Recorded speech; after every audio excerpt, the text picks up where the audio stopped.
Donald Trump po përgatitet të shpallë tarifa reciproke ndaj vendeve që taksojnë produktet amerikane duke i quajtur këtë veprim si dita e çlirimit. Ai premtoi një qasje të sjellshme, po këmbguli se ekonomia amerikane është e dëmtuar nga vendet e tjera dhe duhet të mbrohet. Megjithatë, politikat kanë shkaktuar shqetësime edhe brenda partisë së tij. Disa senatorë republikanë po kundërshtojnë tarifa ndaj Kanadas dhe mund të mbështeten tek një rezolut për t'i bllokuar. Senatorja Susan Collins paralajmëroi për dëmet që tarifat mund t'i shkaktojnë shtetit të saj Maine. Ndërkohë, tregjet financiare po përjetojnë lëkundje dhe analistët e Goldman Sachs kanë rritur probabilitetin e një recesioni në SBA nga 20% deri në 35%. Kina dhe Kanadaja tashmë kanë vendosur tarifa akmarrëse ndaj Bashkimit Evropian, në të cilët do t'i zbatojë ato.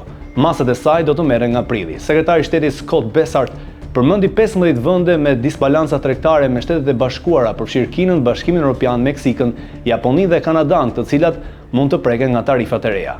Nga ana tjetër, presidentja e Bankës Qendrore Evropiane, Christine Lagarde, tha se Europa duhet të synojë pavarësinë ekonomike, duke quajtur këtë si një moment të rëndësishëm. Sondazhet tregojnë se shumica e europianëve mbështesin kundërmasa ndaj tarifave të Trump, e në Gjermani dhe Francë 60% të anketuarve mbështesin hakmarrjen, pavarësisht ndikimit negativ në ekonominë e tyre.